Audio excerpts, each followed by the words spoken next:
There was a group of four of us really, including the person who owned the farm that we're standing on now, and they were really interested in local and sustainable sources of food and really community involvement in food.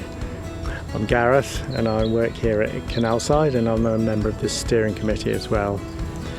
Canalside itself is a CSA, Community Supported Agricultural Scheme. What that means in practice is we invite people down, they can get involved in weeding or working if they want to, or they can just come down. We're part of a network of like-minded farms. There's about 180 farms in Britain now who run along the same lines. And if you can imagine, the whole farm at that time was just wheat fields basically. So it's completely changed now. Well, this field, for example, is an orchard, yeah. So we're sort of 20 years in here. I'm not, but this project is.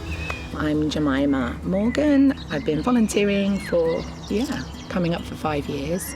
And then last year, just after our AGM, I was one of the volunteers within a group called the Community Engagement Group.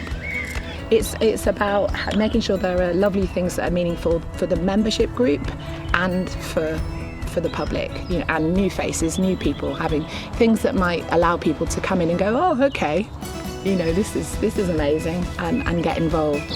Hi, I'm Ali. I'm the General Administrator for Canalside. 15 years as General Administrator, that's my main role. There's probably no typical day on the farm because each day of the week has a very different character.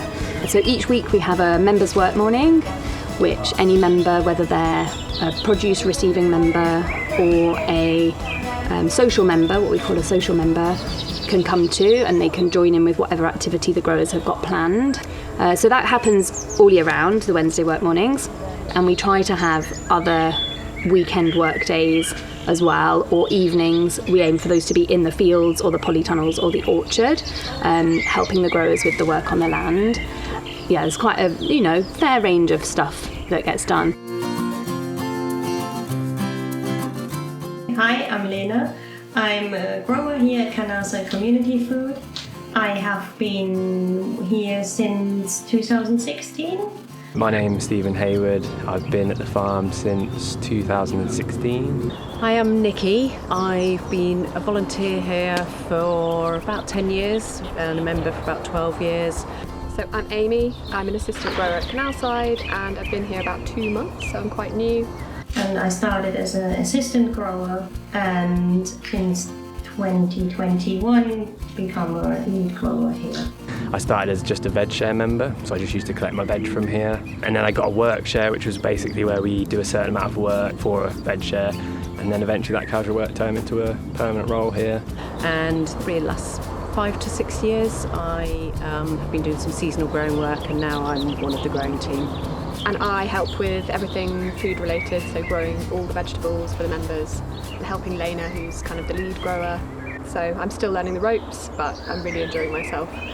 We are from the planning through to the seed sowing, through to growing the plant. Basically every aspect of growing, getting the veg boxes out every week, weeding, planting, all that kind of stuff.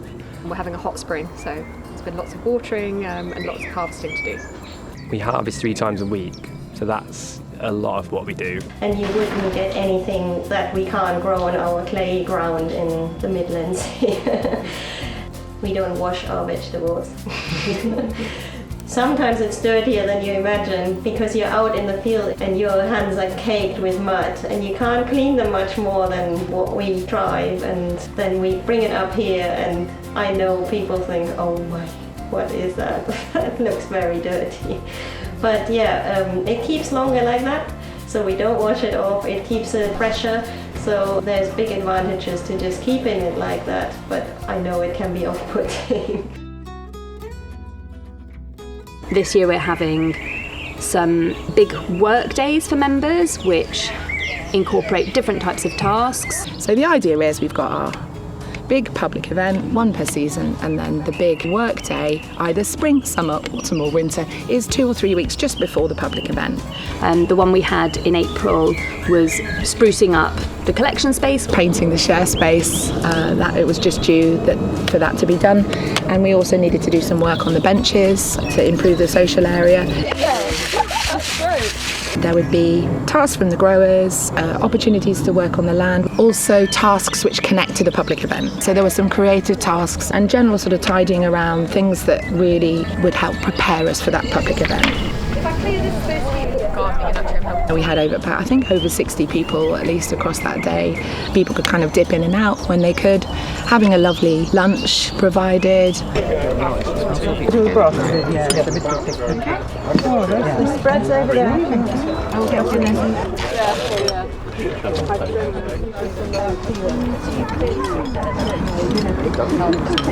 What's particularly lovely this time is that we have maypole dancing going on Saturday, and Tom Ingle was able to make a maypole, and a group of volunteers were then able to put that up in preparation. Yay! So this Saturday, the 3rd of May, it's our spring celebration, focusing celebrations around new growth or, harvest, or all of that just feels a natural fit. We want it to be accessible, inclusive. We want everybody to have a sense of what these things are. It's a party, it's a chance to celebrate the spring and to really bring some new people, bring local people into this community. So I'm excited about it. Should be fun.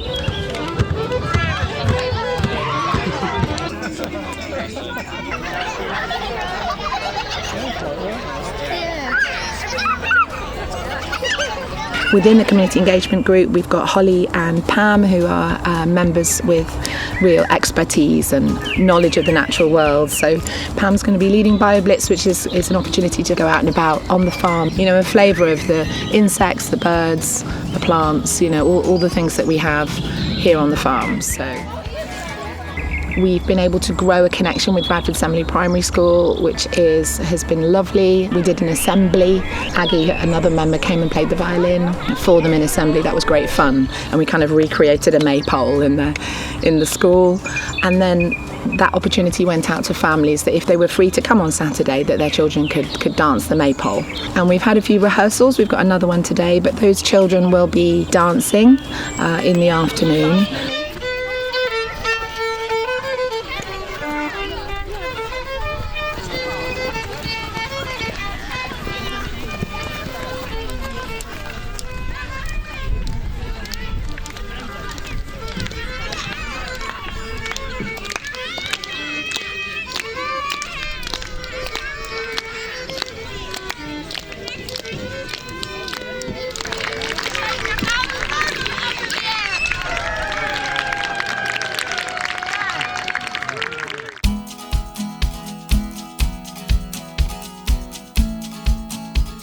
In Canalside, personally, I like the community aspect of it. I do feel part of a community. Most of my friends are members of Canalside. I've met and become friendly with a lot of people who actually come down to the farm. It's a lovely group of people that have lots of different interests, and there's lots of fun things going on.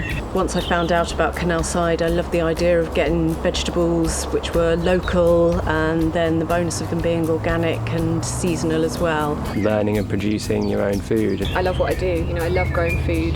I love being with the plants. You become really proud on your little plants and you see them growing, and then they produce the fruit that you're picking, and you become really invested in them. Here at Canalside, the community actually owns the land, which is super amazing and really radical in a political sense. My politics studies have made me also really eager to do something at the more local level where I can make a difference. I love doing it for some sort of higher purpose, doing it for other people who maybe can't access that kind of food anywhere else. I can make an impact and I can change people's daily nutrition, for example, or the way that they see where they're buying their food, how we're farming the land and where their food comes from, and that they hopefully see that it can come from next door and it doesn't need to be imported.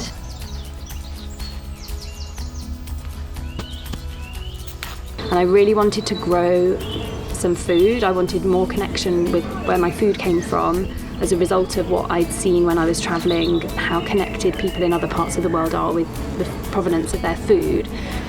And I just felt coming back that everything was wrong in this country in relation to that. We're so divorced from a lot of where our food comes from. We're so used to having anything available at any time of the year at the supermarket, and I love the fact that you actually understand which vegetables and fruit we grow at certain times of year. There's all that lovely inclusivity and opportunity for children to be in the mix as well, to be out in the fields and learning about growing. It also helps me understand if I'm growing any veg at home, when's a good time to put stuff on or get stuff out planted. The fruit and veg are delicious. And it's really fresh. You know, when you pick it up, it's usually been harvested the same day. I love coming to work and when I'm working on site being in this beautiful setting.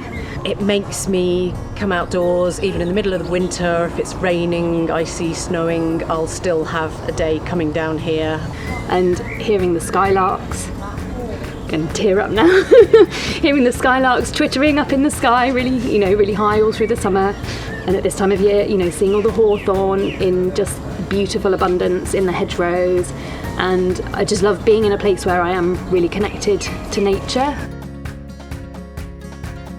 So if you're interested in becoming a member, we have a 1-month trial of the produce. It's great to be a social member as well and just be part of the community. It's a real joy to be able to just come down and access the land.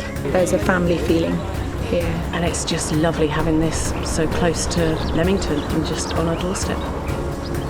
It's pretty amazing that that's being produced here and really important that we support that. The more people we have supporting local, organic grown food, the better, really the better for our planet and the better for all of us. If you like good food and you want to get political about anything, especially land and food, join up. Come down, have a look, come and see what we do. You can't lose, just come down and get stuck in, obviously.